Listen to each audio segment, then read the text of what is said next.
कहिएगा। राधे राधे प्रभु जी। जी मुझे ये पूछना था कि हमारे पुराणों में क्या लड़कियों को अपने माता पिता की सेवा करने का अधिकार नहीं है? नहीं, क्यों क्योंकि नहीं? आजकल जब भी कुछ बात होती है तो कहते हैं नहीं तुम लड़की हो, तुम्हारा एक पैसा कैसे ले सकते हैं? माँ बाप खुद कहते हैं तुम कैसे कर सकते हो, तुम्हारी कमाई कैसे ले सकते हैं? तो क्यों मैं क्यों नहीं कर सकती? मेरे मन में हमेशा ये प्रश्न है। कर तो सकते हैं बेटा। बात ऐसी है कि लड़की को ना परंपरा ये रही है कि माँ बाप जब आप बड़ी हो जाएंगी ना तो आपकी शादी होगी, उस शादी में मंडप के नीचे आपका दान करते हैं माता पिता, जिसे कन्यादान कहते हैं। तो जिसको दान कर दिया, अब ये वस्तु आपने हमें दान कर दी, तो दान करने के बाद अब इससे आप क्या लेंगे? मेरे माता पिता का कोई बेटा नहीं है, मैं ही हूँ, तो जो करना है मैं ही करूँगी। हाँ, तो फिर आपका शादी के बाद भी आप अपने माँ बाप की सेवा भी कर सकती हैं, आप अपने माँ बाप को अपने साथ भी रख सकती हैं।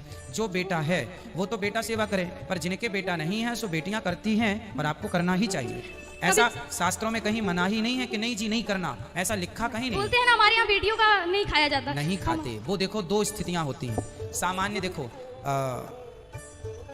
दूध में आपको हमने दूध दिया, आपने दूध पी लिया, पर आपको पता चल जाए कि इसमें मक्खी पड़ी है तो फिर आप वो दूध नहीं पिएंगे।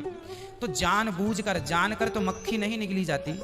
परंतु अब ये बताइए कि आपके पास कोई ऑप्शन नहीं है, भूख से मर रहे हैं और आपके सामने एक गिलास दूध रखा है और उसमें 4-6 मक्खियां पड़ी हैं और अब प्राणों की पड़ी है, तो क्या करेंगे आप उस सिचुएशन में? उस स्थिति में आप मक्खियां निकाल के दूध पिएंगे, क्योंकि वो स्थिति अलग है। उसी प्रकार जिनके बेटा हैं सो बेटा सेवा करे, पर बेटा नहीं है तो फिर मजबूरी में बेटी करे। ये बात आप मेरे माता पिता को समझा दीजिए। दोष नहीं है। वो मेरा एक पैसा नहीं लेना चाहते, मैं अभी आई हूँ वृंदावन। वो अभी नहीं लेना चाहते, वो अभी नहीं लेना चाहते, उनकी समझदारी है। अभी आप कमाओ, अपने पास रखो, अभी वो समर्थ है ना, उनके हाथ पांव चल रहे हैं। लेकिन मेरी इच्छा है ना, आपकी तरह बनने की इच्छा है, लेकिन मैं लड़की हूँ इसलिए नहीं बन सकती। ना ऐसा नहीं, ये मेरी प्रॉब्लम। लड़की और लड़का में कोई छोटा बड़ा नहीं है ना। ईश्वर ने बैलेंस बना के रखा है। ईश्वर ने पहला स्थान लड़की को ही दिया है, लड़के को बाद में। लड़का पैदा होता है भाग्य से, लड़की पैदा होती है सौभाग्य से। 100 मतलब 100। जब सौभाग्य मिल जाए तो लड़की, और एक भाग्य से लड़का। लड़का होता है भाग्य से और लड़की होती है सौभाग्य से। 100 मतलब 100 भाग्य। जब भाग्यशाली हो, कहते हैं हर बच्चे के, हर बेटे के सिर पर बाप होता है, मतलब हर पुत्र के नसीब में बाप होता है। हर बेटी और हर बेटे के नसीब में बाप होता है, पर हर बाप के नसीब में बेटियां नहीं होती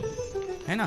बेटे तो बहुत बापों के हैं पर बेटियां नहीं हैं, इसलिए अंतर तो विशेष नहीं है। पर फिर भी ये बात आप मेरी मम्मी से एक बार कह दीजिए कि वो सुन ही रही हैं आपकी माँ।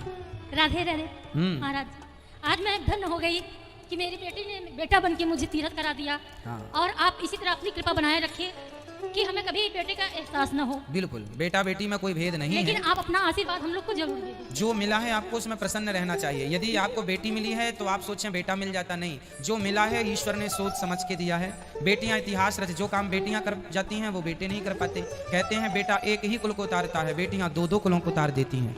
एक बेटी ही है, सुनो, एक बेटे को केवल अपने बाप का, अपने पूर्वजों का पिंडदान करने का अधिकार होता है, पर एक बेटी ही ऐसी है जिसको बाप पक्ष का और ससुर पक्ष का भी पिंडदान करने का अधिकार। यदि पति ना रहे, किसी का कोई ना बचा हो वंश में, वो केवल एक महिला बची हो, तो वो स्त्री अपने बाप का पिंडदान भी कर सकती है और अपने आने ससुर का पिंडदान भी कर सकती है। तो स्त्री को शास्त्र 2 अधिकार देते हैं, पुरुष को एक ही अधिकार है। तो पुरुष से स्त्री का स्थान ऊंचा है, इसलिए पहली वंदना स्त्री की होती है। सीता राम, राम बाद में आए, सीता जी का नाम पहले है, सीता राम। राधे श्याम, श्याम बाद में, श्याम दूसरे नंबर पर, राधा 1 नंबर पर है। गौरी शंकर, गौरी पहले नंबर पर, शंकर। हमारे भारत में, हमारी संस्कृति में नारी का स्थान सबसे ऊंचा है, इसलिए सीताराम कहा जाता है, राम सीता नहीं कहा जाता। राधे कृष्ण कहा जाता है, कृष्ण राधे नहीं कहा जाता।